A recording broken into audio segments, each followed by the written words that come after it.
Before we start our service, let's take just a moment of silence, if you don't mind, in a service that will be filled with memorials of sorts. We just passed George Floyd's death this week, as you couldn't obviously probably have missed. This last year, 23 unarmed black people were either shot or choked to death by the police in a year that we all know this has happened in years prior, and there was not so many eyes on it. So George Floyd, had reformed himself and said at one point to some friends that he was going to change the world, and obviously in a sad way he did, didn't he? So, Breonna Taylor, you know the names, some of them anyway, 21 other universes this last year, calendar year, were wrecked, destroyed, their lives gone, their families, trust in community, trust between blacks and whites sort of broken. Let's just take a moment to honor that their lives lost are not going to be lost in vain, and that we, as an institution and as a people, as a country, remember that. Let's just take a second with that.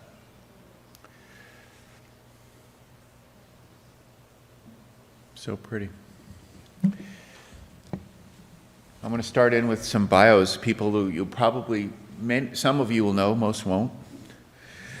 This is not a fancy service where there's some crafty title that, gets played into some thoughtful thing. This is just the stories of the people who precede us. So, first person is Fiona Knox. Many of you might remember Fiona, some of the older generation. She was here up to a decade ago, a very active member of this congregation in terms of social justice. Raise your hand if you remember Fiona. Yeah, a lot of us do. I don't think I ever met her. She was born in Cedar Rapids, Iowa. She majored in sociology. She came west to San Francisco, went to Berkeley. She was hunting for a job and became the office administrator for the Berkeley Unitarian Universalist Church, who was the director of the West Coast UU churches at the time, so she was connected. She loved that job. She worked there for about 5 years and was hooked as a UU. She wasn't a UU as a kid. She left Berkeley for a job where she worked with women in the Army, where she worked with other women in the overseas service during World War II and after. She hung around quite a bit with Elvis Presley, who was there at the time. And then she married her husband named Doug Knox, and they traveled around Europe together. She returned to the States and went to college to become a social worker here in LA. She went to USC for a degree, became an elementary school teacher, and after those credentials taught in Torrance for 19 years. As she stopped teaching, she became a full-time volunteer with the UU Service Committee. In her role there, she led protests. She was involved with particularly, she met Cesar Chavez, and they were involved in a lot of the protests there. She lost her husband, and then she married Dick Luba, who she met at Antioch College. And I want everyone at the end of these to just say, Fiona, we remember you. Thank you. Joyce Block Miller is our next person. 2 years ago, she died in her Bay Area home like so many PUC members. There's tons of folks here born in Chicago. She developed an early love of music and ballet, as we have a long history of the arts here. She graduated from high school there and attended the University of Michigan. She got a degree in speech therapy. I'm going fast because we have a few. I'm not trying to be disrespectful. During her college years, she met her first husband, Kenneth Block, and they were married, lived in Evanston, Illinois. And she began her career working in special ed. She was a proud mother of a number of boys, Jeffrey, Doug, Craig, and Andrew. Many of us remember some of them. She loved being a mother and moved to PV Estates in her 30s and got a degree in communication disorders. And she supported the Stroke Association in the Long Beach area, was a real champion of people who had had strokes. Lover of the arts, went to the Philharmonic Orchestra in LA. In '85, she married Victor Miller, and they danced and traveled overseas. After Victor passed away, Joyce kept traveling. From the early 90s to 2017, she was here and very active, serving on a ton of PUC committees. Everyone, Joyce, we remember you. Joyce, we remember you.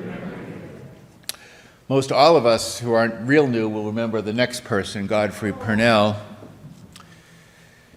He really needs no summary to most of us. He was widely known for his political engagement in the area. He died just 13 days short of his 99th birthday, which became an annual party that we threw here for him and with him. He was the oldest son of Russian immigrants, and he was born in Boston. He made me go hunt down his house on one of my trips home.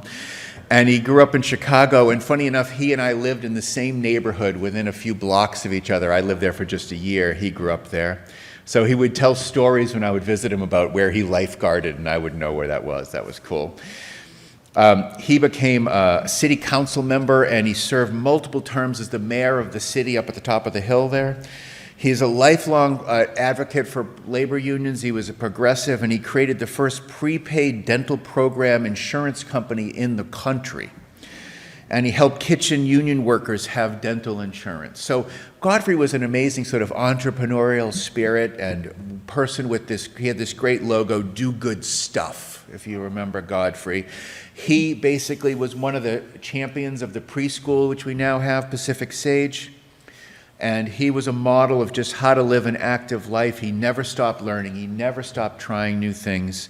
He always was a sculptor. He was a pilot. He had the coolest house around. Godfrey, we remember you. Doris Penalosa, I never met.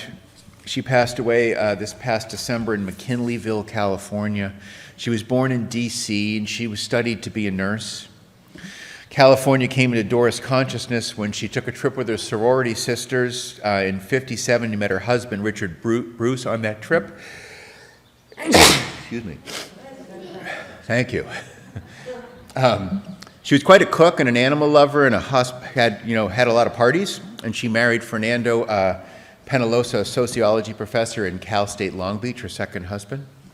Around the time she became a choir member here, she was in charge of a lot of maintenance projects here at church, and she took up writing and became quite an accomplished painter of watercolors as well.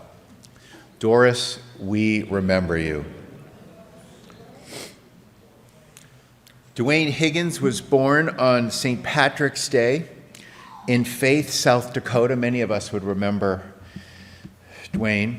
What a cool name for a town, Faith, South Dakota. He was the grandson of a homestead farmer, and he was the son of a blacksmith. He was a real sort of earthy upbringing.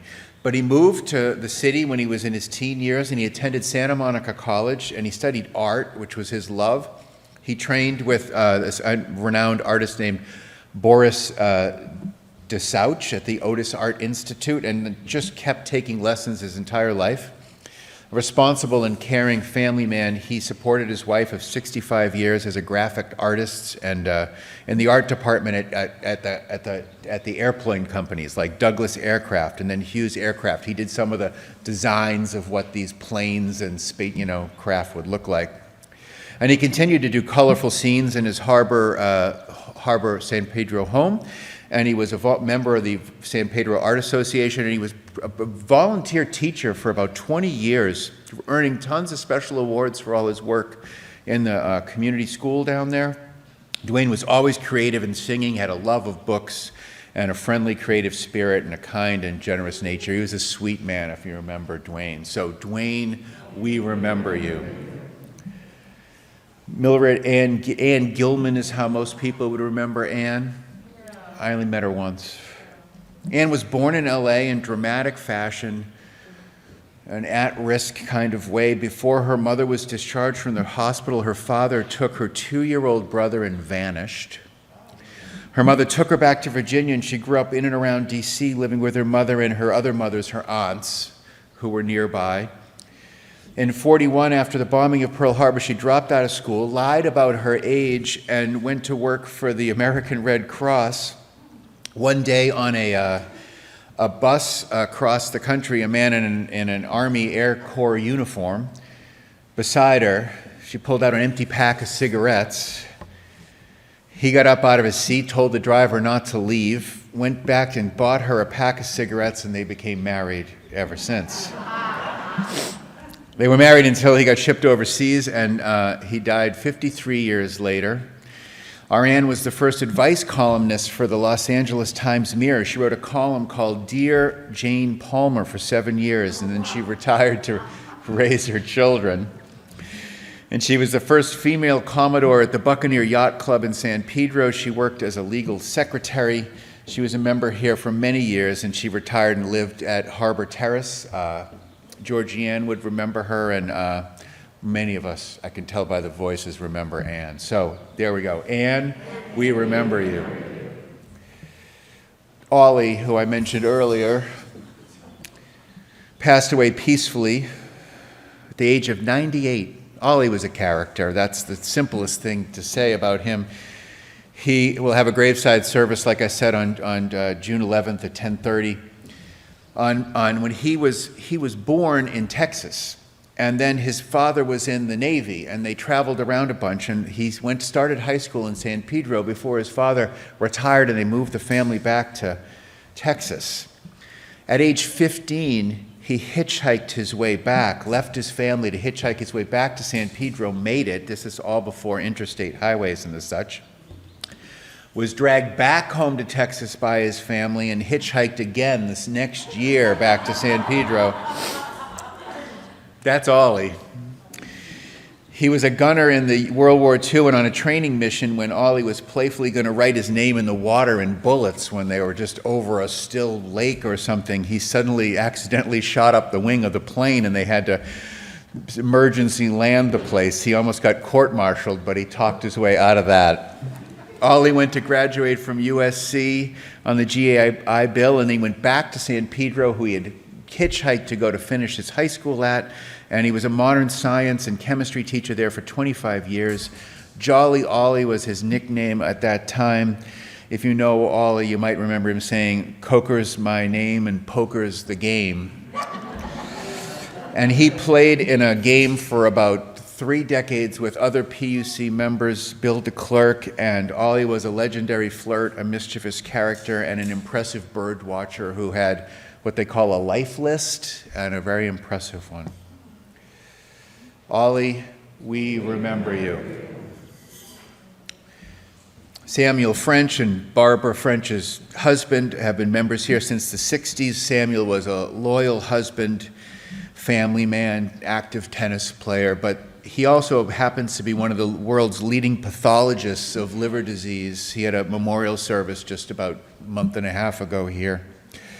We filled this room to probably above COVID capacity 2 months ago for his memorial service, and there may not be, honestly, anyone who's been a part of this community. I'm exaggerating because I don't really know, but there's really no one who was probably better at what he did than Samuel was at being a pathologist. World-renowned, traveled, had something like 400 published articles in his field, and a fabulous husband and a great family man. And Sam, we remember you.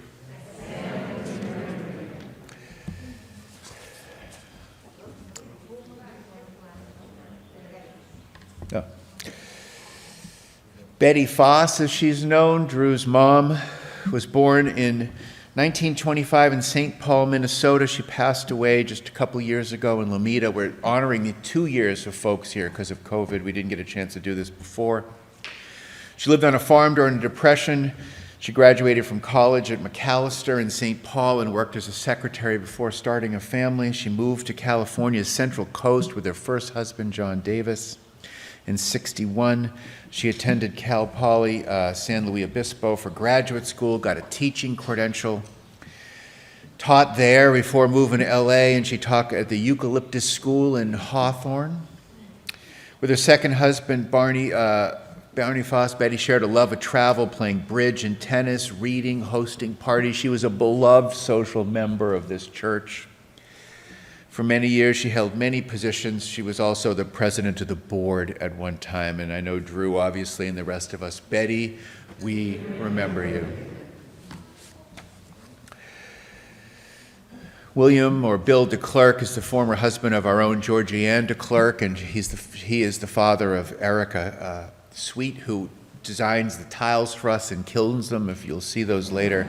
Worked her tail off. She's a high-end person in the hospital system, a physician's assistant, and dropped a lot of what she had to do to make the tiles for us in short notice here. So he was born in Belgium, Bill was, passed away on February 3rd. He moved to California in '62. He became an instructor at the Dana Junior High School in the '60s and then San Pedro High for almost 30 years.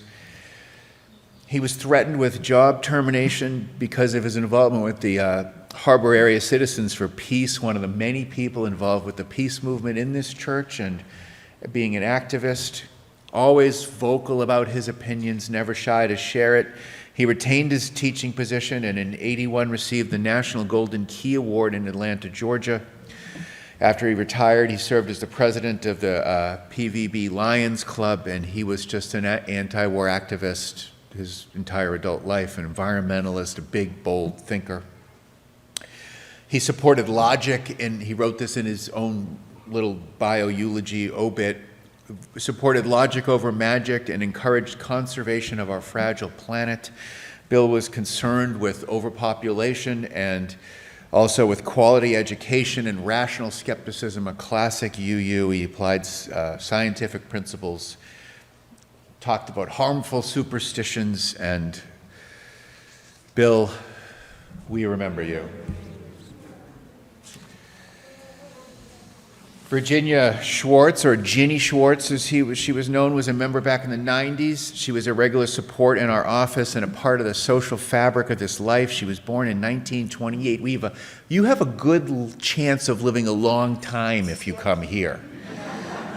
I don't know if it's the water or what it is, but it's something. And she had a good life. She said at her last words were, "I've lived a good life." She had an independent spirit. She decided to leave the cold winters of Minnesota, moved to sunny California. It was a different world. She remembers being shocked to see a woman smoking on the street when she got here. She first lived in Hollywood, probably where she saw that, and eventually ended up in Inglewood. She never stopped visiting new places. She was always the driver, and her husband would sketch passing scenery. She visited Europe and Israel and China and Russia, just an avid traveler, and she was thought to be very kind and thoughtful of other folks. She also had a sense of humor. She glowed with her face when she told a story. I'd have never met Virginia, at least if I have, it was a very short time. And she hosted sort of famous dinner parties and cast for the Inglewood Playhouse, so she had a theatrical background. She enjoyed music, dancing, playing the piano. And her husband, Julius, we just sold a number of his paintings, and they could probably still be purchased there. They moved south of here, and they're very active we're in the South Bay Fellowship, which is down in Redondo Beach, a smaller community of UUs that also still meet. And she was a secretary at El Camino College. Ginny, we remember you. Mal Vergy was, with his wife, Linda, longtime members here, very close to Al Hendrickson, the former minister. Mal died last fall peacefully in his home and with a traditional Zoroastrian burial ceremony, as much as COVID would allow. He was born in India from a fairly privileged family, but he was one of 8 siblings, and his parents lost their lives early in their life, and he sort of lost out on that privilege and became very much a self-made man. He worked as a sailor's apprentice in India, saved enough to scramble a ticket to get to England. He ended up becoming a captain of a British merchant navy ship, for which he got a pin from the Queen he was quite proud of. He got a master's degree. He worked for Lee McGee, one of the congregation's founding members here.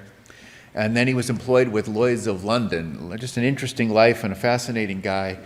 Mal and Linda joined PUC in 1967, the year I was born, and have been back for the last 3 years here.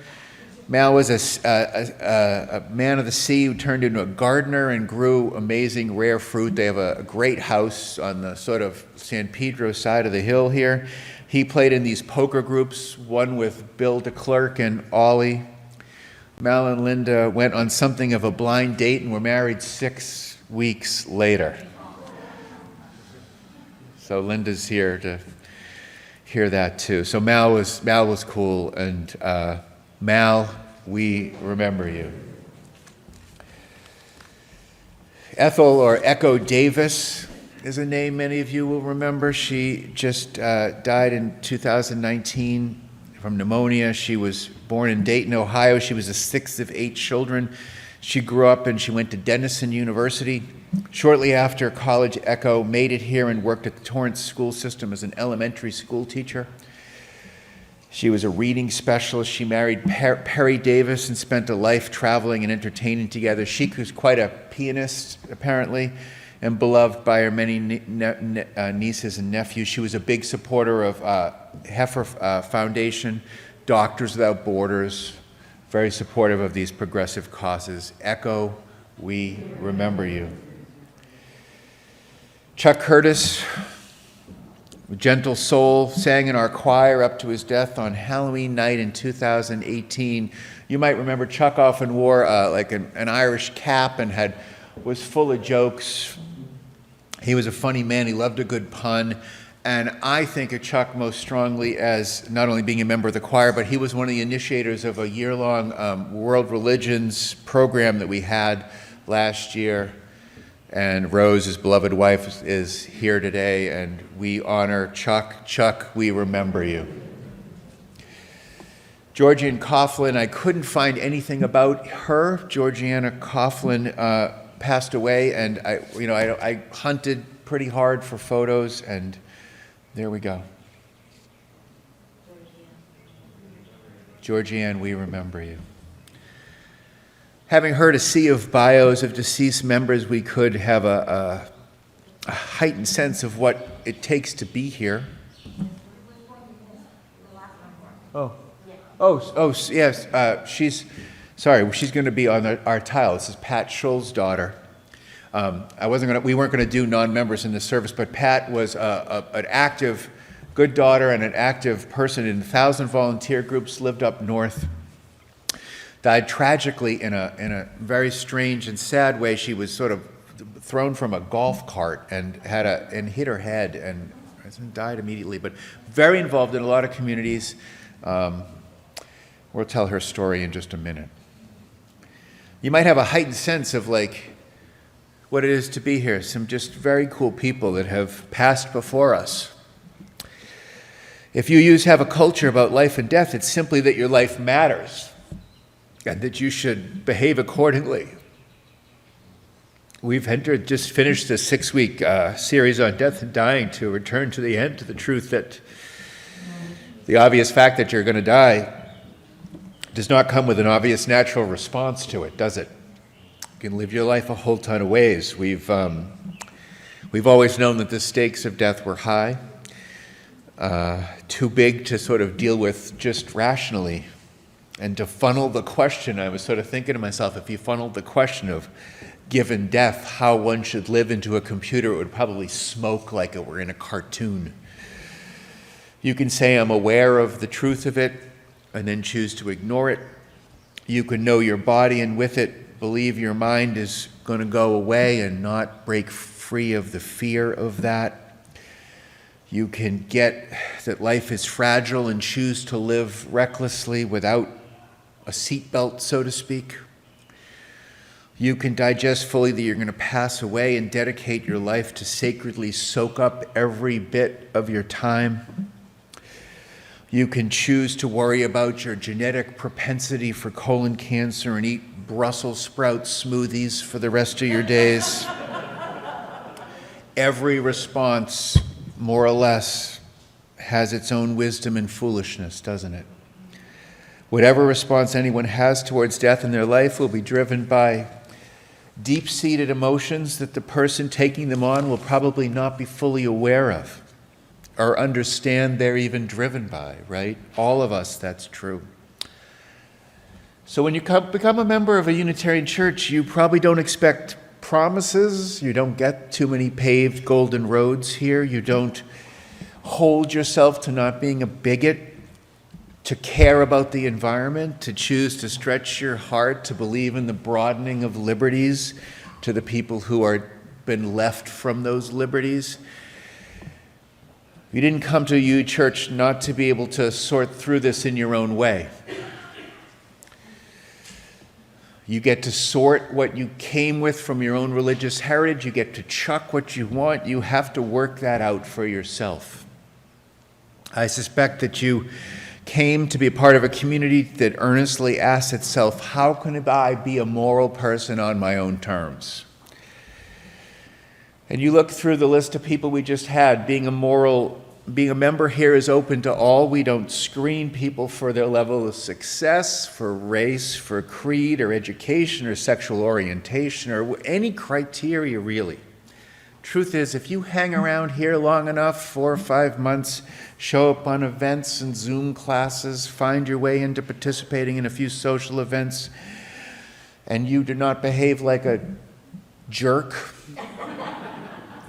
one of the Judys, either spelled with a Y or spelled with an I at the end, will probably invite you to a little membership class. If nothing gets in the way of that and you don't run away too fast, you will soon enough be signing a book that looks like you just stepped off the Mayflower. If you looked at it as being a challenge to become a member here, it's really not that hard. We just introduced an impressive dozen or so people just a few months ago who will lead us forward into the future. But even if it's easy to become a member here, what it takes to stay is a little bit different usually. Being a good Unitarian is different. It's a high standard to aspire to, I think. And the legacy of the leaders and successful people that UU Churches, this one in particular, but all of them produce, is pretty rich.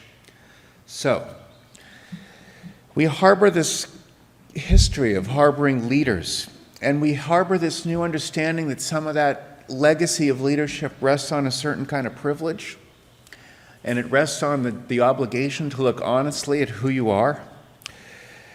And I'm going to close my little tearful speech here when I think about people I haven't even met hardly, truthfully.